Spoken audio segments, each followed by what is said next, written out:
I'm gonna drive 100 laps around Brazil in F124 just to see how much time I can really find. Last week, I proved that I could find more than 3/10 around Bahrain if I tried hard enough. Just how much faster can I become around Brazil with the same amount of laps? Keep watching and you might just find out.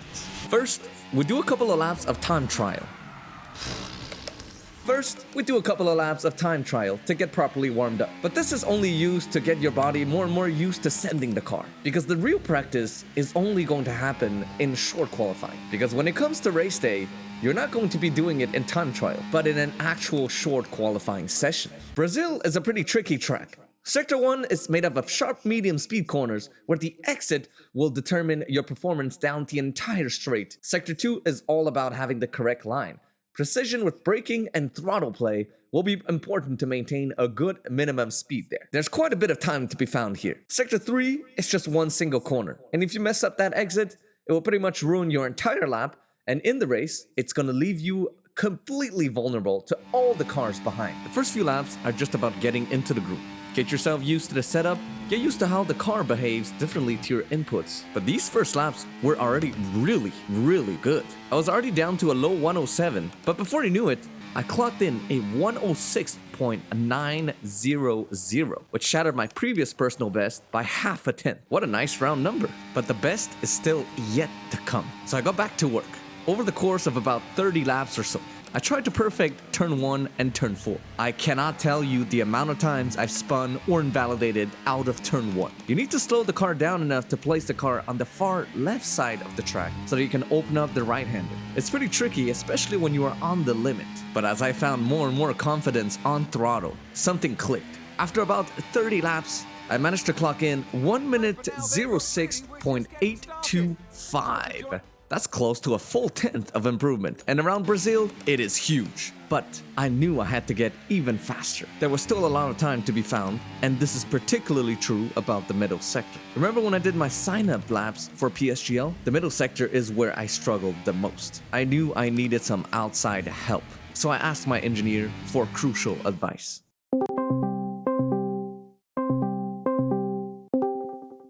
Skid issue, Kari, skid issue. And so I pushed on. Like I said in my last video, the more you push for the limit, more often you're gonna be met with that limit itself. But thanks to the raw talent, the advice from Julien, and the fact that I was optimizing more and more my racing line through the middle sector, it took me just about 20 laps to break into the 0.7s. Here's the lap itself. Out of turn 1, there's still a little bit of hesitation on throttle, a tiny lift in the second portion of the corner.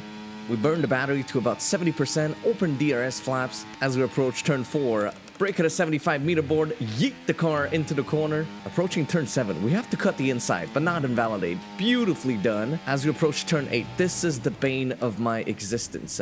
I wash wide a little, losing a little bit of minimum speed. Coming up to turn 10, you need to stay to the left to open up the corner, and how you place the car on corner exit is going to make or break your lap. Stay to the left to minimize distance.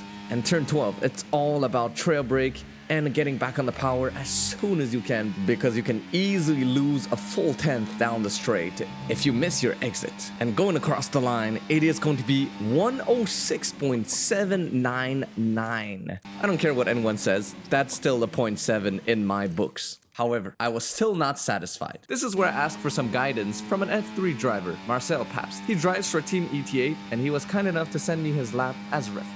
There are two things that I noticed right away. It's the way he jumps back on throttle, especially out of turn 1 and out of the final corner. So that's how he gains so much time in low speed corners. There's one other thing that I noticed. The throttle input is much more aggressive out of turn 10. This is what people mean when they say steer with your pedals and not your steering wheel. Armed with this new knowledge, I got back to work, clocking in another 30 to 40 laps before I got. First, I braked further into the mid 0.7s, but there was still time left in the session. This means the track will get even faster thanks to track evolution. So I went out again, using what I've learned out of turn 1 and turn 4, being very aggressive on throttle out of turn 10 and getting a decent exit out of turn 12. And coming across the line, it is a 106.726.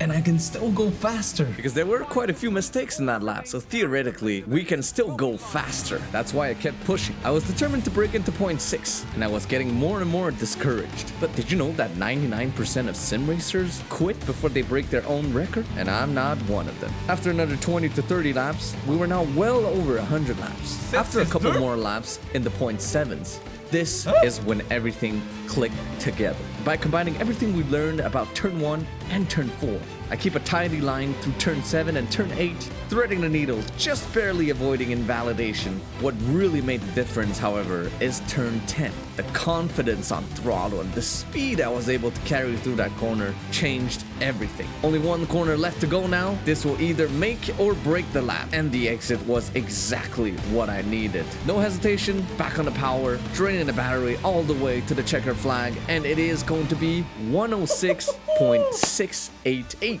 Another job well done. However, it's much easier in practice because you don't have the added stress to perform in a live qualifying session. With my next VLCL coming up right around Brazil, this might just give me the boost I need to secure a big bag of points. In the meantime, this is Formula Kai signing off, and I'll see you very soon.